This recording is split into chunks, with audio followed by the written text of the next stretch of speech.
halip na mapigilan ng flood control projects ang pagpasok ng tubig baha sa tahanan ng ating mga kababayan sa Bulacan, naging dahilan pa ito upang umapaw at mamalagi ang baha sa loob ng bahay ng maraming residente. Ngunit bukod dito, may mas malalim pang dahilan ang maraming Filipino upang manawagan sa mga kinauukulan sa isinagawang 2-day peaceful rally na pinangunahan ng Iglesia ni Cristo sa Quirino Grandstand. Ang kalayaan sana ng bansa mula sa kasakiman at katiwalian. Panoorin po natin ito. Dito sa Luneta, matatagpuan ang bantayog ni Dr. Jose Rizal, ang pambansang bayani ng Pilipinas. Kilala rin siya bilang may akda ng Noli Me Tangere at El Filibusterismo, mga nobelang nagbigay inspirasyon sa mga Filipino noon upang ipaglaban ang kalayaan mula sa pananakop ng gobyernong Espanyol. Ngunit sa pagkakataong ito, dito rin sa Luneta, hindi boses ng iisang Filipino lang ang maririnig. Tulad ni Dr. Jose Rizal, kalayaan din ang hangad nila, pero hindi mula sa pagkaalipin ng mga banyaga, kundi mula sa katiwalian ng kapwa Filipino, sa hanay pa ng mga nanunungkulan sa bansa.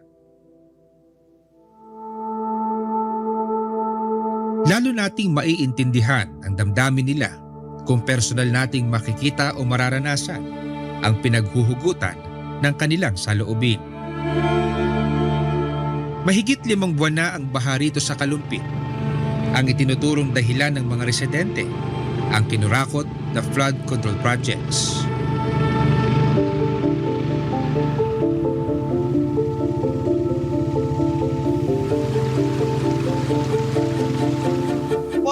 Three years na ako dito. Ngayon lang nangyayari nga yung ganyang pagbaha eh. June, July, August, September, October hanggang ngayon. Simula noong June 15 hanggang ngayon, lalaki, liliit, minsan hanggang bewang, hanggang leeg dyan sa mga dinadaanan. Napakababa ng riprap hanggang tuhod lang. Yun nga ang ginawa nila. Tinipid siguro. Yung kalahati napunta sa kanila. Andito ako nung ginawa ito. Kulang sa simento, kulang sa bakal, tinipid lahat, pati yung mga panambak. Yan lang ang ginawa, yung riprap, palpak pa yung gawa. Ang nilagay, sakulan na nilagyan ng lupa. Papasok dito, tinin nyo naman ang lugar nila. Oh. Kaya dito, hindi na rin nawawala yung tubig. Puro ganyan na lang. Talaga pong binabaha po dito taon-taon. Ang naging, sa ngayon po, ang naging problema, tumagal po yung baha. Lahat po nagagalit. Dahil sa sistema ng ginawa nila, puro hindi ho ayos. Alahong malasakit tsaka po ayos, kaya kami nagkaganito. Pahirap. Marami na pong ahas dito. Marami po. Umapos na po sila ng halos ng kabahayan dahil natatangay po sila ng agos pagka po may high tide po. Lala po silang mapuntahan kung iba yung nakita nila. Kwento pa ng mga nakatira rito, problema rin nila ang masangsang na amoy ng tubig baha, iba't ibang mikrobyo mula sa mga kanal at Poso Negro, at ang patuloy na pagtaas ng dengue cases dahil sa stagnant water. Bangka na po talaga ang kailangan na transportation dito sa aming kalsada lang dapat nakapaglalakad hindi na po talaga kayang maglakad.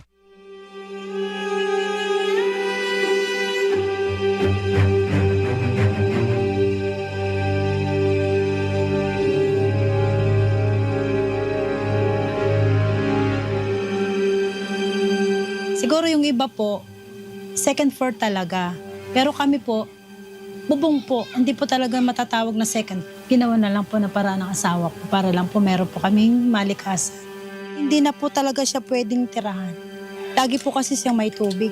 Yung iba po, pag talaga pong malaki na po ang tubig, nag-i-evacuate po sila din sa dikis ng mga kamag-anak. Ang dami pong nahihirapan. Katulad po nito na sa likod po namin, marami pa pong naka-evacuate. Kawawa naman po sila. Itong pinakamahirap tong taon na ito. Kahit gusto namin lumabas na mamili ng mga kailangan namin, hindi kami makakalabas kung walang bangka. Ako nga po madalas, lagi po ako may sakit po ngayon. Dati po hindi naman. Likod ng bahay namin na yan, dati palayan, na naging palaisdaan. Hindi ko po alam kung bakit nila na aatim po na gastusin po ang hindi naman po para sa kanila. Dapat maparusahan sila, parang malaman nila kung ano yung pagkakamali nila.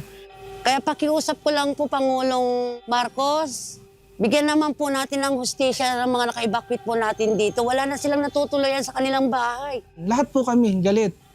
Kasi di naman dapat namin talaga to dinadanas. Yun nga po lagi kong sinasabi, oo, sanay kami sa baha, pero hindi naman dapat ganito katagal.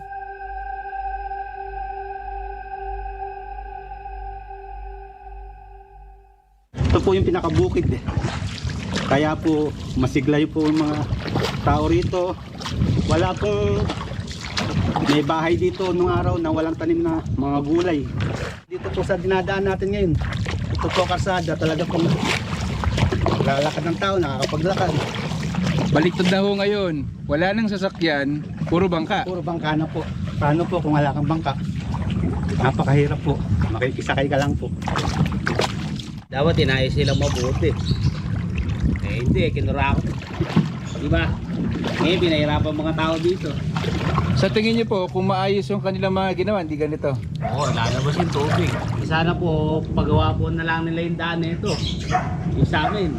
Para yung tao, may dinadaanan. Kawawa po yung mga tao, wala pong naano. Bumili na po silang lupa sa ibang lugar. Kaya po yung mga naiiwan, minangkot talaga yung walang kakayanan na lumipat. Kahit po ganyan kahirap, nagtitiis po sila. Isa sa mga residenteng nagtitiis dito si Nanay Evelyn, 75 years old at nag-iisa sa tahanan. Magsa-76 po ako sa December 5. Parang dagat na po sa lalim. Lubog ang tao po dito. Sa lalim. Ani ko na yung mga iba dito, mayayaman na sila. Nakakapagpataas sila ng bahay. Saka nakakakuha sila ng upahan na bahay. Kayang-kaya nila. Kamukha po namin, hindi naman namin kayang mangupahan ng malaking halaga. Mga gabaang bahay na dahil sa tubig. Pero kung ginawa po nila na yung dapat nilang gawain, hindi makakaganoon. Kahit na po siya Pangulo, hindi naman din tama yung ginagawa niya. Tama po ba? Pawawalan sala niya yung may kasalanan. Ang daan-daang libong Filipino nagtipon sa isang mapayapang paraan upang sama-samang manawagan. Hiling lamang nila ay hustisya at kalayaan ng bayan mula sa matinding katiwalian. Di po kapanipaniwala yung mga sinasabi nila na napilitan lang daw po kami, binayaran lang daw po kami para magtungo rito. Marami kaming nakikitang mga katiwala na gano'n. Parang magkakaroon ng epekto sa amin yung paano na lang kung gayahin sila ng iba. Mga kabataan ang sabihin, ay tama naman itong ginagawa nila, kaya gagayahin ko. Nakikita mo naman talaga ang gawa ng nasa gobyerno. Yung baha, walang tigil kahit saang lugar. Konting ulan lang, baha ka agad. Kinurakot nila lahat ang pera. Nakakainis nga po, nakakagalit. Masama loob namin. Lalo na ako, masama loob po, naawa ko sa mga taong binabaha. Dapat po, parusahan po talaga sila at bawiin yung mga kinuha nilang pera sa bayan. Ibalik po nila para maayos po yung ating bansa. Sana po magbago na po sana sila. Sila nilang mga kurakot mo ngayon. Hindi lang po sila ang tao. Dapat mabuhay. Lahat po ng tao kailangan ng maligaya kahit mahirap. Maawa naman po sana sa amin ang gobyerno. Kahit na po konti, bigyan kami ng konting kaligayahan. Sana po, Presidente, maawa na po kayo sa amin. Sana po bigyan ninyo kami ng konting kasiyahan sa buhay. Dahil sa pagkaalipin ng iba sa kasakiman, ang matagal lang tanong noon, nananariwa tuloy ngayon. Kailan kaya natin makakamit ang tunay na kalayaan?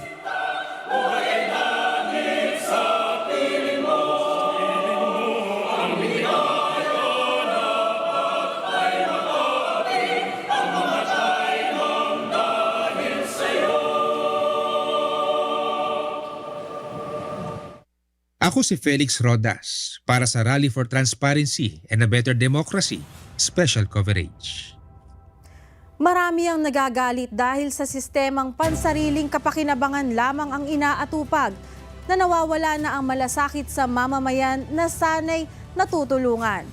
Sanay umusad na, sanay may managot, sanay makamit na ang inaasam na hustisya. Ako po si kapatid na Ara Alejandro. Magandang hapon po.